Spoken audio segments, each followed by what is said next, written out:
How's it going, ladies and bruisers? I'm Bobby6Killer and welcome back to Pyre.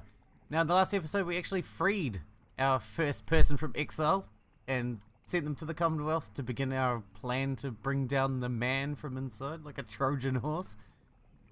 And we can get around a bit faster with our flying ship now, so we've got a few people to talk to, and then I think we're ready for our first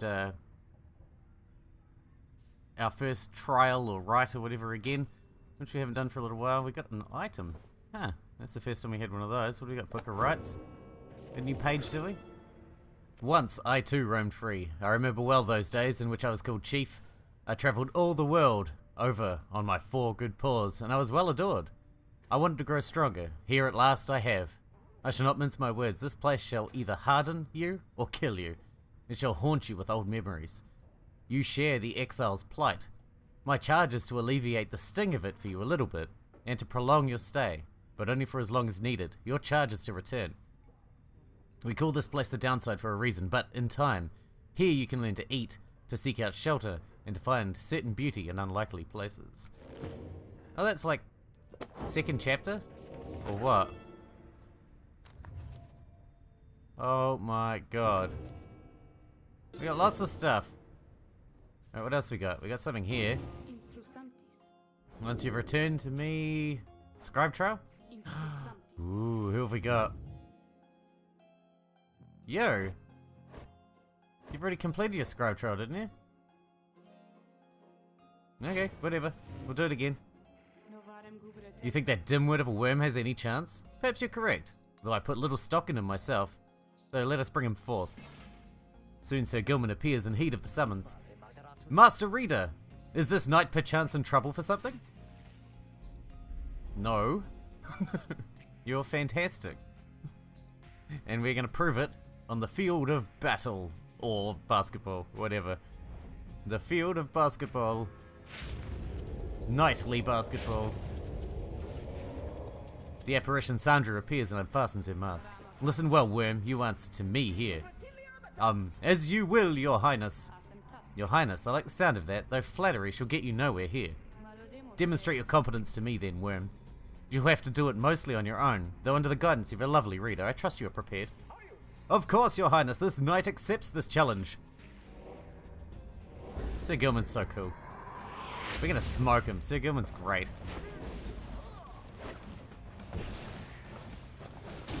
There we go. Gotta remember the buttons, it's been a little while.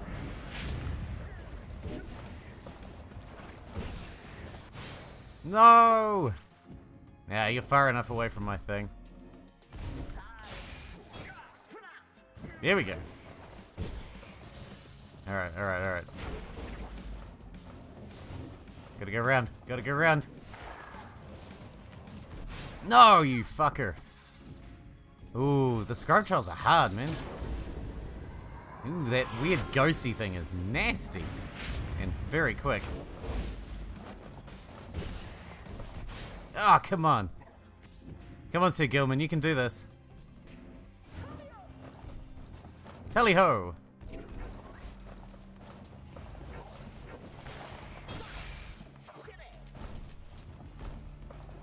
Alright, alright.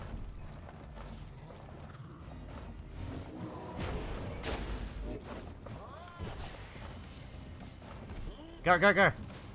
Yes! No! Fuck, I thought I had it.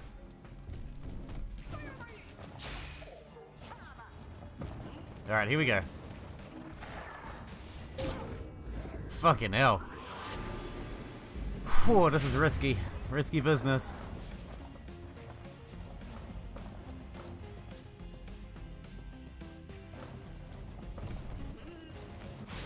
Ah, shit. Whew, you fucker. Come on, Sir Gilman, we can do this. Shit! Either I'm out of practice or Sir Gilman's just not that good on his own. Fuck, those guys are fast. Looks like we might lose another Scribe Trail. Holy shitballs, that wasn't good.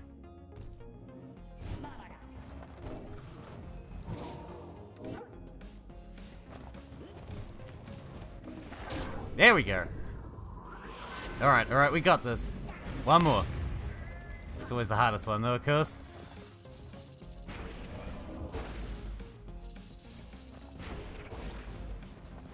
Alright. We gotta be careful about this one.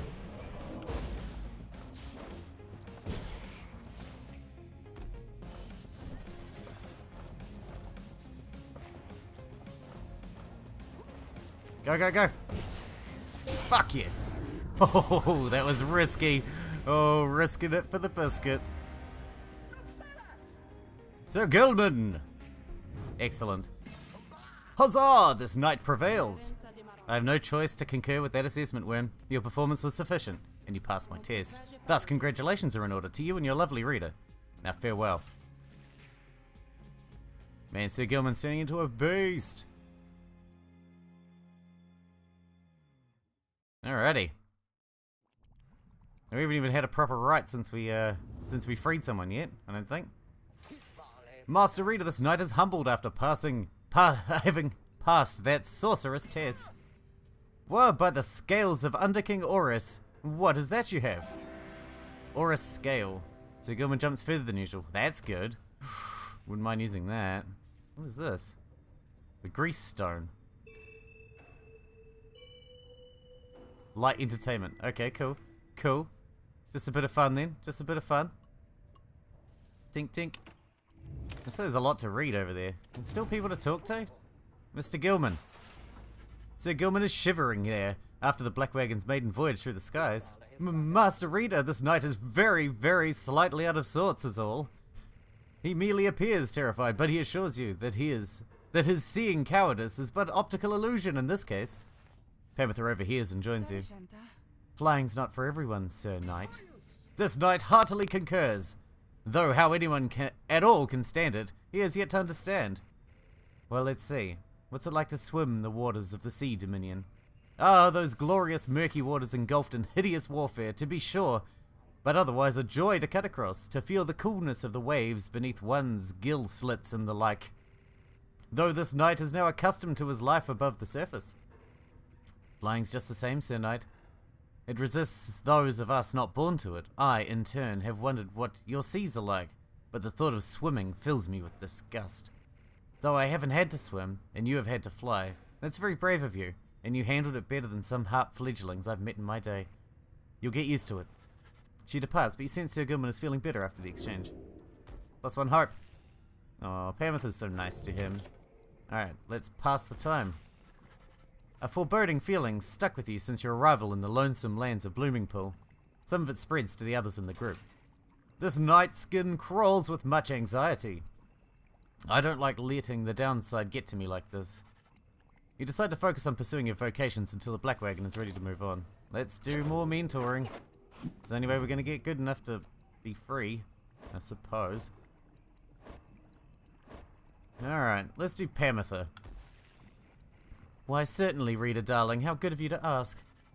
You asked Pamitha to explain to you, in her own words, the histories of the 8 scribes, and speak to how the varied backgrounds formed the basis of not just the rights, but of the Commonwealth. Level up. All in all, having to unlearn everything I've learned is going somewhat faster than expected. Maybe you didn't know that much to begin with. Use their dash ability in rapid succession for less stamina, that's pretty good. Yeah, let's get that one. My sisters, we all come from the flock of Triesta Tithys. Maybe we don't remember her anymore. Cool. Let's continue with our journey, shall we? Finally move on to the Ridge of Gold. This is still taking quite a while to get around, to be fair. I feel like there's a lot more to go if we want to get this done. Seems we got so many people to free as well. Okay, so we'll hit the slug market. Hey guys, say, what are you guys doing all the way back here? You know, it's not so bad here. I was thinking, I got some pretty good stuff. I think you ought to check it out. Twilight Shard. When flinging the orb. Nah. I just keep buying the Stardust because it's awesome. What are all these? So we got Kalma's Anklet. That's a Fae exclusive. Luminous Idol. Instantly recover all stamina when grabbing the orb. That's pretty good. This is just for selling? Cool. Can do that. So Gilman jumps further than usual. Oh, and that's the one Faye was using before when she left. Unlearn any masteries and choose again. Right light.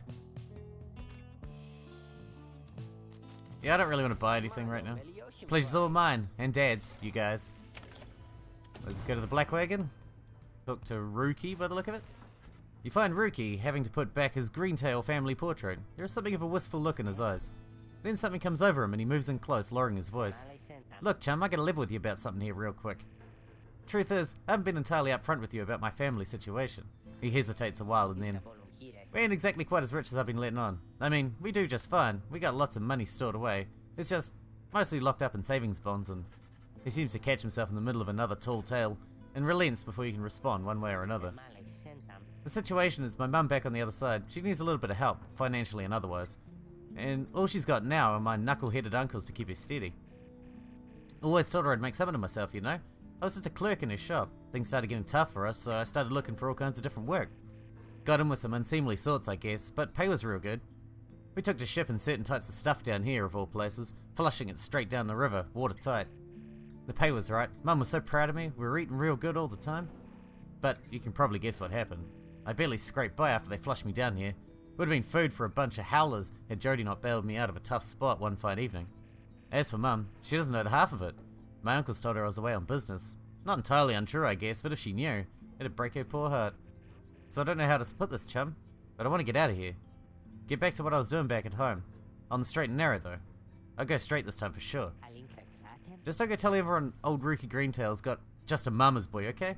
I got a certain reputation to uphold. He quickly scampers out the door. His past has been weighing heavily on him, but you sense he was sincere about wishing to lead an honest life. Nice. Bio update. Cool. Let's commence the rite, shall we? I want to try it, Sir Gilman's new thing. As the sky grows dark over the ridge of Goal, a hush falls over your companions, especially Rookie. You sense something is troubling him, something to do with your next adversaries. Oh hey chum, just want to let you know I'm pumped and ready to take on the dissidents this time. Sure am, alright. That Barker, he's not so scary once you get to know him like I do, you know? So don't worry, because I sure won't be going easy on him after last time. As Rookie marches off towards the clearing, you notice his grin fade away. In the distance you hear the dissidents beginning to hoot and howl. These guys are so cool. I wish I had Barker on my team, he's awesome.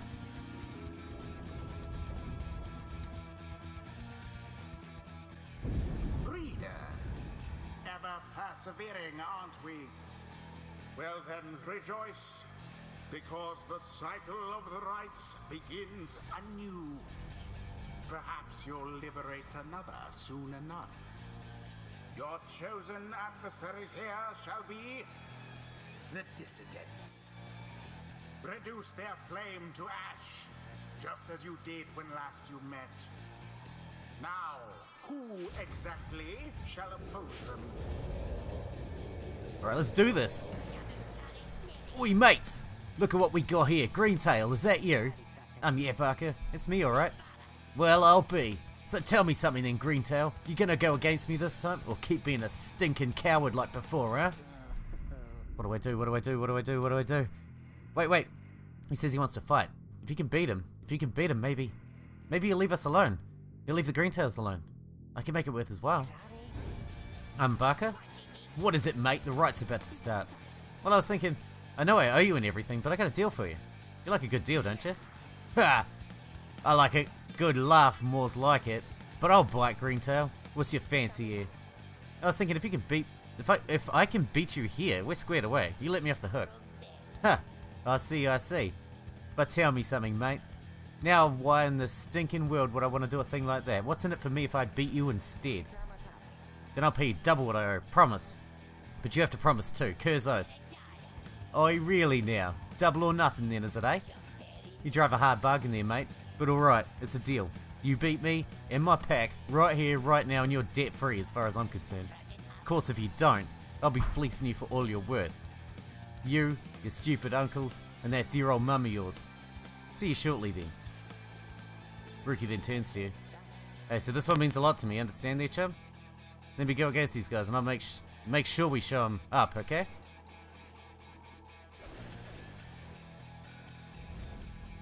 Alright, here we go. By the way there, mates, my pack and I, we got a few new tricks we're dying to show you real soon. You sense Barker speaks the truth. The dissidents are more capable than before. Each time you face a triumvirate, they gain talismans and masteries. Do not underestimate them. Well, I guess we have to take Rookie now, don't we?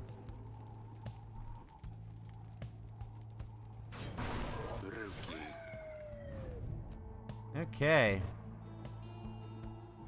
And Sir Gilman's got a new one. Where is it? The Oris scale. Can I power that one up? Yes, I can. Should I, though? Yeah, why not? Let's just pour all the power into it. So it becomes a level 20 talisman. 19. 57% further. That's ridiculous. Sir Gilman. How about you, Edwin? You gonna jump in? What do you got? +2 quickness. And what's this one? Recover all stamina. Has a chance to return immediately. That's pretty handy. Let's do recover all stamina. That could be good. Alright, let's do this. Alright, Rookie. Let's give this everything we've got. Alright then, Greentail, bring it on. Or it's your dear old mum who's gonna pay. He means business. Let's do it, Rookie. Fucking Jesus.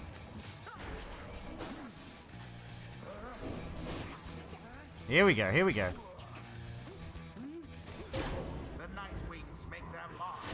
Yeah, that's a good start. Can we do that again? Alright, Sir Gilman, let's do this. Glory. Man, this is so much easier than the right trials. What's the matter, Greentail?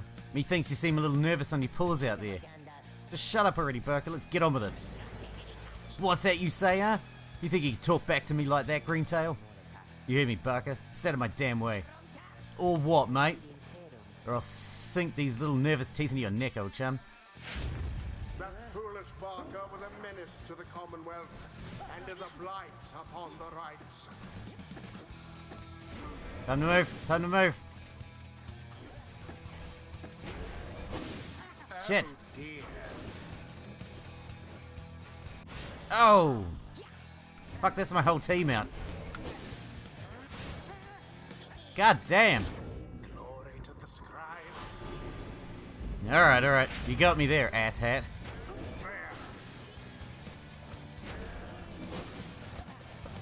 This is getting a lot more fast-paced. Holy crap. We're gonna be on our toes out there. Edwin's not a good choice. He's not very good.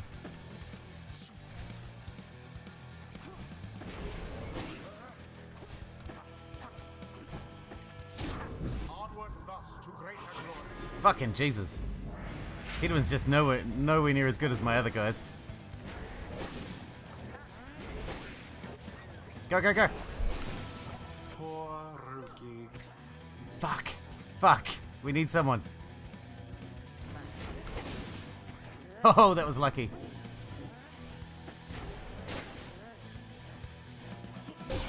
There we go. Done. Woohoo!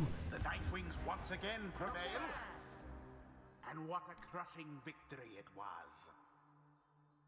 That's some risky business, Jesus. The right is ended. Woohoo, we did it, we got him. Eep. Greentail, you got us fair and square, mate. As fair and square as this stuff gets, right? So my family? You'll leave alone? You said you'd leave them alone. Ease off there, Greentails, a deal's a deal. Now then, me and my pack had better step it up for when we see you and your mates again. I'll be looking forward. Rookie watches him depart, then turns to you as his expression softens. Don't know what to tell you, chum, other than I really owe you one. You sure do. Now in the wisdom of the scribes. Level up for Hedwin. I used to think the scribes were just the stuff of stories, but all of this is their doing, isn't it? You gotta level up. Gains 50% more stamina. Wow, that's really good. Oh wow, his abilities are really good. Yeah, we want that one. He doesn't seem that good in battle, but his abilities are just ridiculous. Great understanding within Rookie. You know, with all this rights business, there's been this one fancy move that I've been mulling for a while, and I think I finally just got how I can pull it off. Okay. Use the mastery. What do we got? Lightning Run. Okay. 50% chance of returning in 1 second. Rookie casts Zora 50% further than usual. Okay. Let's just get the sprinting one, I guess. Ooh, nearly, Sir Gilman. Nearly. I should have taken Pamitha. Alright, let's move on to the next one. We gotta get this shit done. We got so much more to do before we can free everybody. I assume there'll be less rights every time, but we got shit to do, man. Like, holy. You return to the wagon after you and your fellow exiles overcame the dissidents and find Volfred waiting for you there. Well done there, my boy. You are serving your companions well. Now then, I have something I wish to share with you, if you've a moment. We've discussed the plan of which we're all a part. I have a means of measuring our progress towards the goal of it. I'd like for you to have a look at it. First, let's determine where the rights may take us next. Look forth, I expect you shall again see several shining stars, where once you saw but one. Alright. I guess we'll just pick the closest one, I suppose.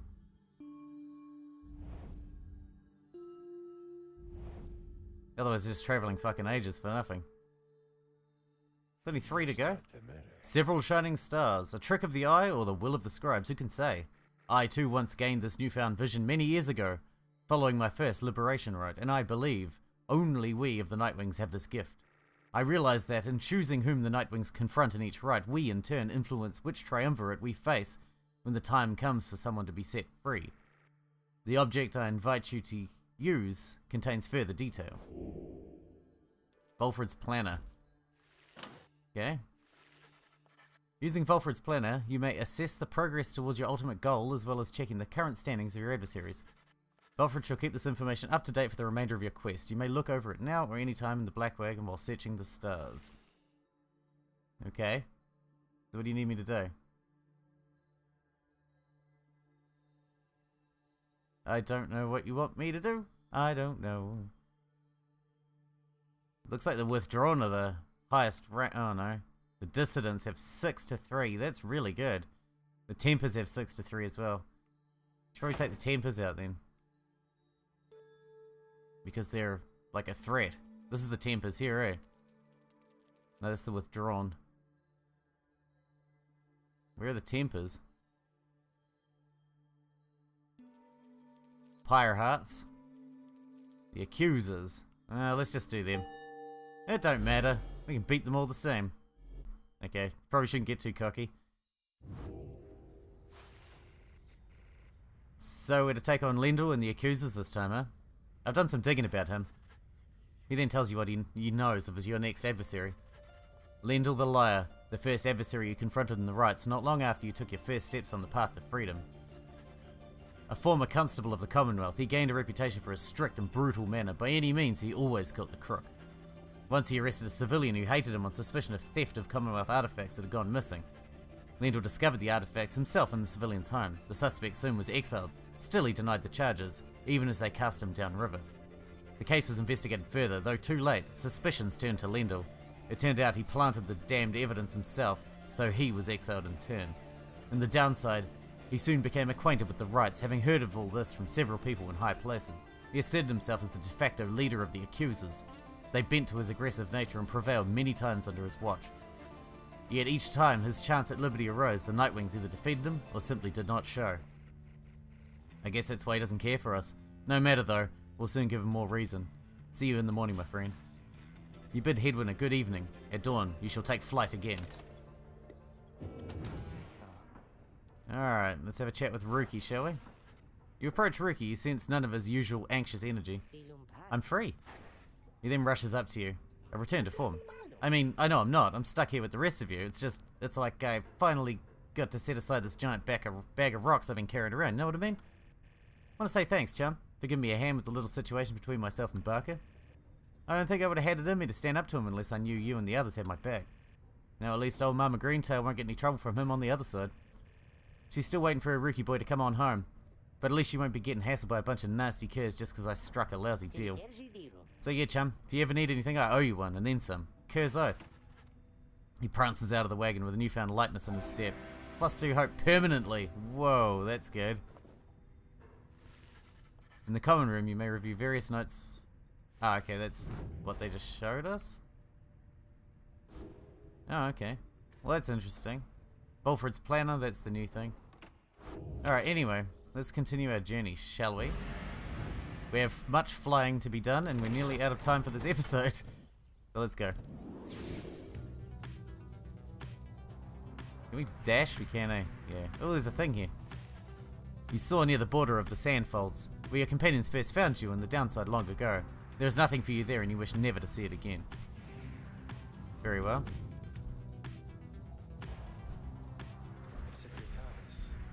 The spring of Yorma has always flown forth from the crushed carapace of Beolanthius, the legend of whose demise is a rather sordid tale. Perhaps you already read it in the book?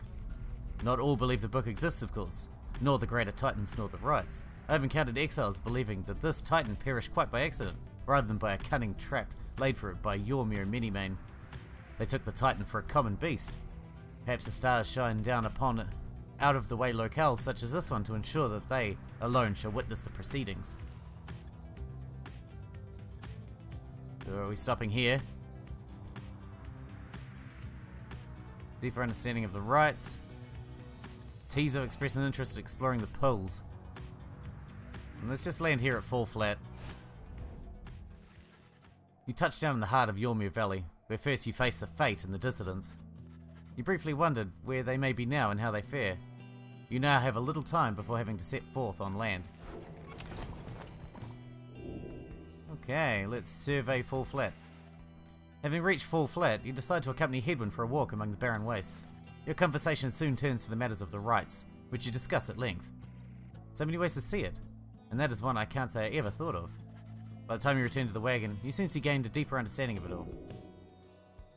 Gain enlightenment. Huh, that means I can free him, right? Or what? You have to be a certain level to be freed. I assume that's how it is. We got someone to talk to. It's Hedwyn again. You find Hedwyn rather lost in thought about something.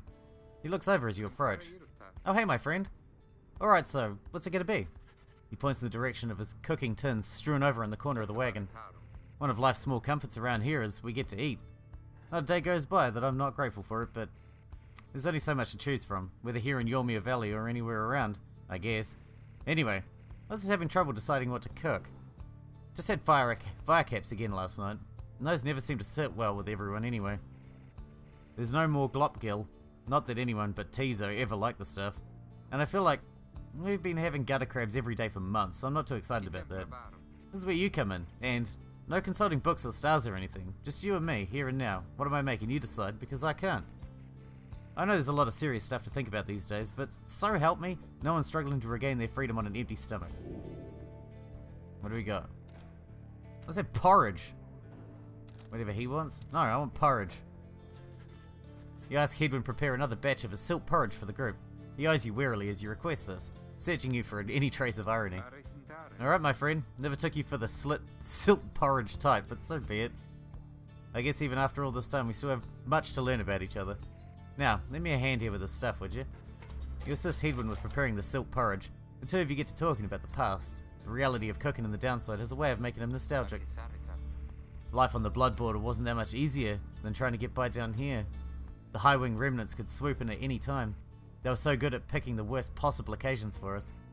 The time they showed up and I was nowhere to be found, I must have told you about that. On the contrary, he seldom revealed much about his past here. Well, either way, I don't think I ever told you about Fakani. I was riding to relay an order when she caught me out in the open. She could have had me, but we just stood there, you know? I've never seen anything like her. In her voice, she says to me, "You ought to be more careful with your life." And I just say, I'm not the type to say such things, but it's all I could think of, looking at her then, so I just tell her, it was worth the risk.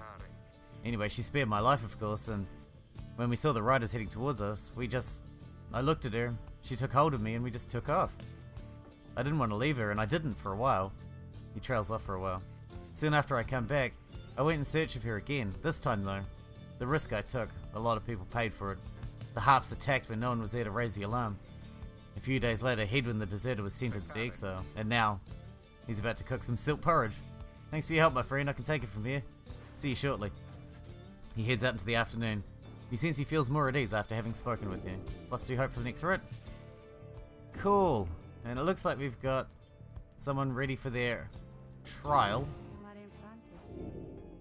Yeah, we got a scribe trial available, but we'll do that in the next episode because we are out of time, I'm afraid. Then the next episode we'll do the scribe trial and we'll do the next rite. Hopefully we'll be that much closer to freeing another person. But anyway, I hope you guys enjoyed it. Thanks for watching. Thanks for hanging out with me, and I'll see you in the next one.